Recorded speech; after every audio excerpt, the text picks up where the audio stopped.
Hello everyone, welcome to Success Education. Today we'll be doing the Gala Model Question Paper solution of English, paper number 2, section E. 55th question is write a report on selfie mania among the youngsters. So we'll start the report as selfie is the latest fad among people, especially the younger generation. Whether you are at the railway station, restaurant, in the park, or any other scenic or not so scenic place, you would come across youngsters clicking pictures of themselves, which are more commonly known as selfies. Though these selfies are good for a person's Facebook post, but there have been several instances where selfie obsessed youngsters have severely injured themselves or even met their death while trying to take a selfie.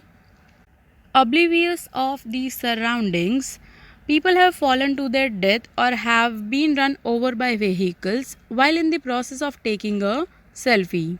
Some individuals have even gone a step ahead and attempted to take selfie at dangerous places or in difficult positions, thereby meeting a gory glory end.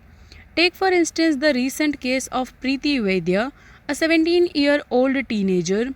The girl was trying to take a selfie on the tetrapods at Marine Drive. The tide was high and it hit the girl, pulling her into water. This is not an isolated case, but many incidents have taken place in which precious lives have been lost.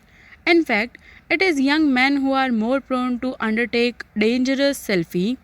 A large number of selfies posted on Twitter and come to the conclusion that 13% of these were taken in dangerous situations. Alarmingly, a majority of these were young people falling under the age of 24.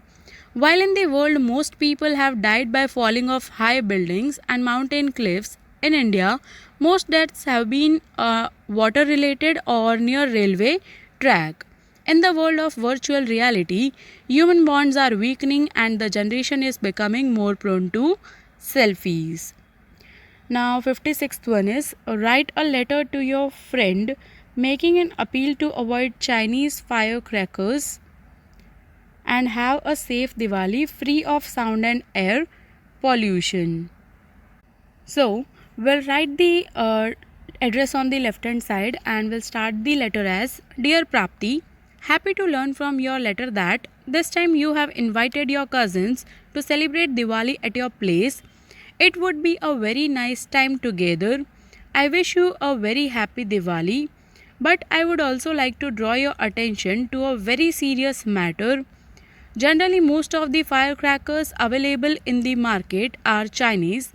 They are substandard as far as the quality is concerned.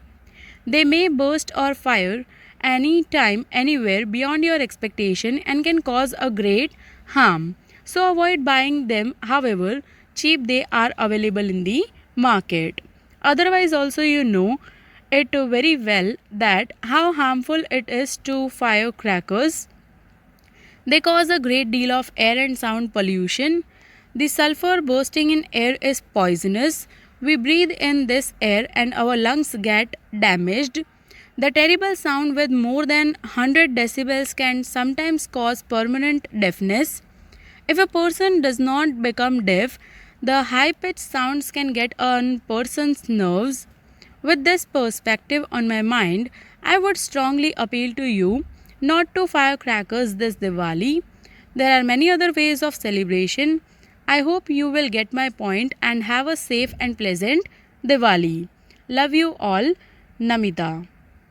Now the or question is write an email to your friend informing him or her about the newly fitted water percolation system in your society and how it saves water.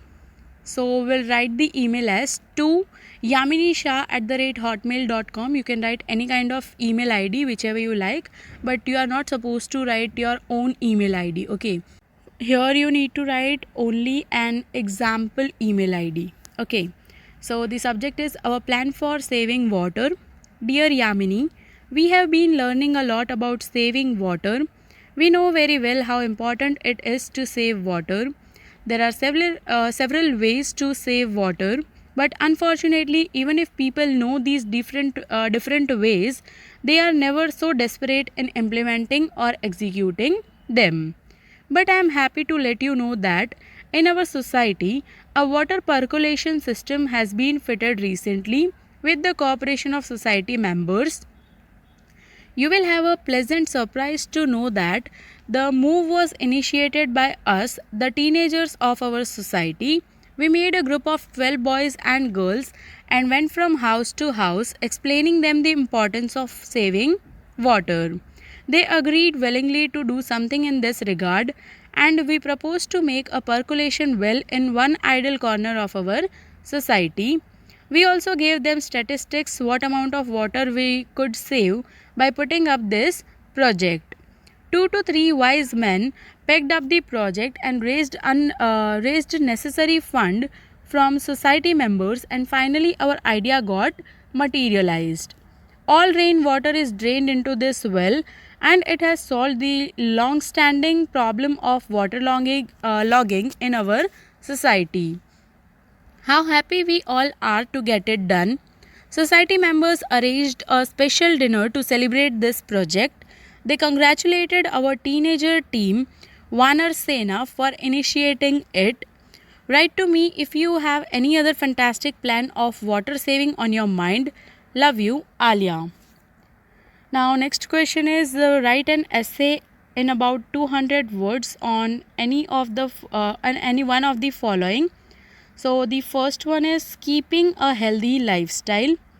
So we'll write the essay as a healthy lifestyle involves a lot of things under it, including a nutritional diet, daily exercise, adequate sleep, being happy, and thinking positively.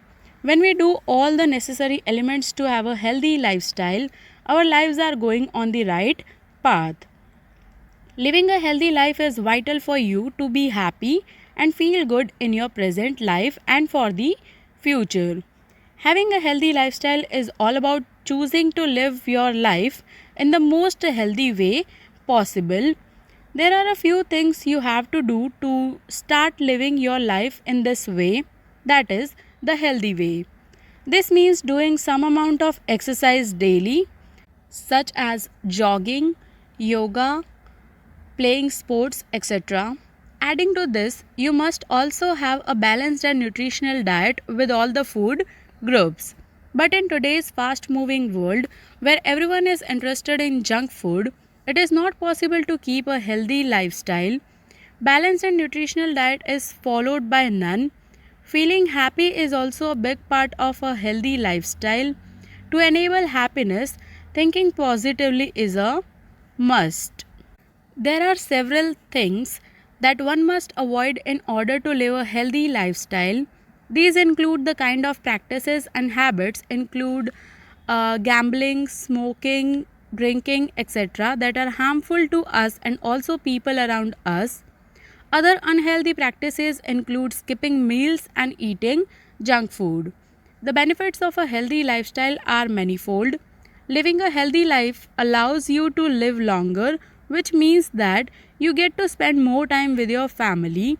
Overall, living your life in a healthy way only has benefits, and that's why it is recommended that you do everything you can to have a healthy lifestyle. So, eat 3 nutritional meals a day, avoid unhealthy junk food, go for a run or jog in the morning, get your full 8 hours of sleep, and avoid bad habits that can harm your body.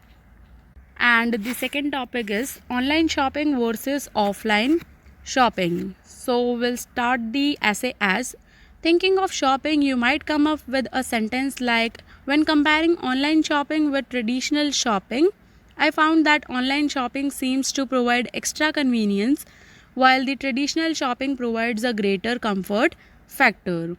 Traditional shopping can be very time consuming if you haven't made the decision of what to buy. By contrast, online shopping allows people to shop anytime, anywhere, and of course with no boundaries between countries. In fact, these two ways of shopping share the same purpose, which is buying things. Yet there are some differences between them.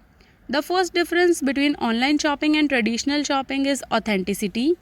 To make an appealing advertisement of products, some online shopping stores tend to exaggerate the facts of the products. By contrast, most traditional stores have no guts to do so. It is because real stores must display the products in front of customers in order to let them touch and feel the products. The advantage of buying things in the real stores is the products speak for themselves, and the disadvantage of buying things online is the products may or may not be authentic. The second difference between online shopping and traditional shopping is convenience. Shopping online reduces limitations.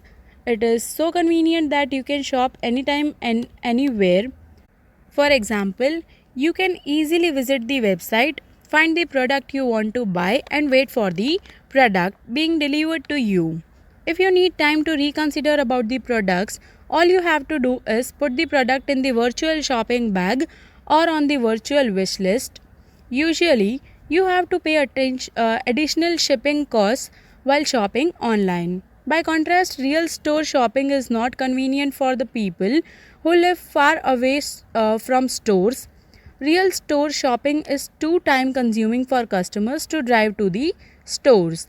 In other words, shopping online is more convenient than shopping in traditional stores. The last difference between online shopping and traditional shopping is the safety issue. Online shopping is not always safe. To make an order online, you have to expose personal data and credit card information.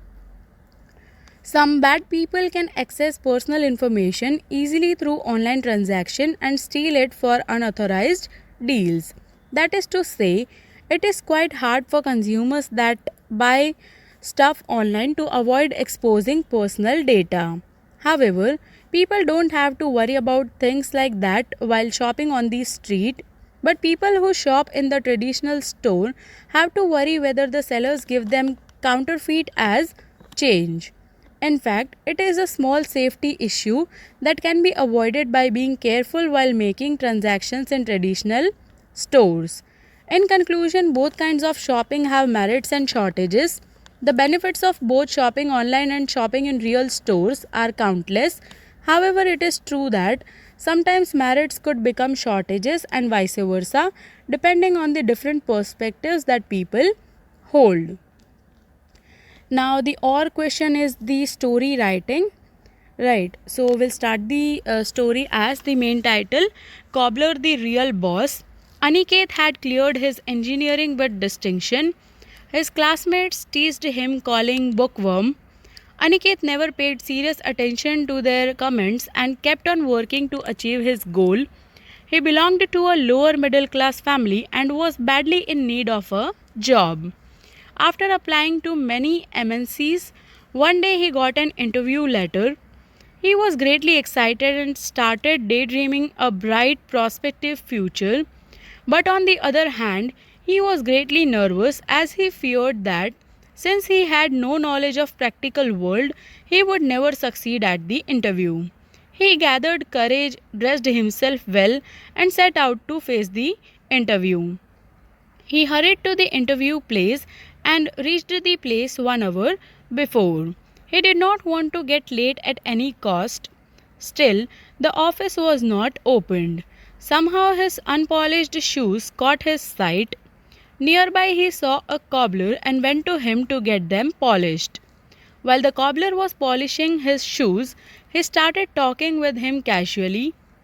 Once upon a time, the cobbler was a manager in a reputed company, but his destiny had brought him down to be a cobbler. Being asked by the cobbler, he told that he was there for interview and waiting for the office to open. Finding Aniket greatly nervous, the kind cobbler started sharing some of his practical experiences with him just to relieve Aniket of his tension. Each of his experiences had some tip for Aniket in disguise. The cobbler also talked about man's priorities and responsibilities for the work he is supposed to do. To Aniket, the cobbler seemed to be a contented man as he was enjoying his low job without any regrets. He thanked the cobbler, asked for his blessings, and went for the interview. Now Aniket's nervousness had drained out, and with a rejuvenated spirit, he faced the interview and got selected for the job. For a fraction of time, a thought struck his mind whom to give credit for his selection, to that employer who gave him a job, or to that kind cobbler who inculcated confidence in him and enabled him get through the interview successfully. He was just awestruck. He concluded undoubtedly that no other but the cobbler was the real boss. And here we come to the end of section E and paper 2 also. I hope you understood the complete paper. If you have any doubts in any section of paper number 2, you can write in the comment section. I'll surely try to answer all the questions. Thank you for watching my video and do subscribe my channel for more updates. Thank you.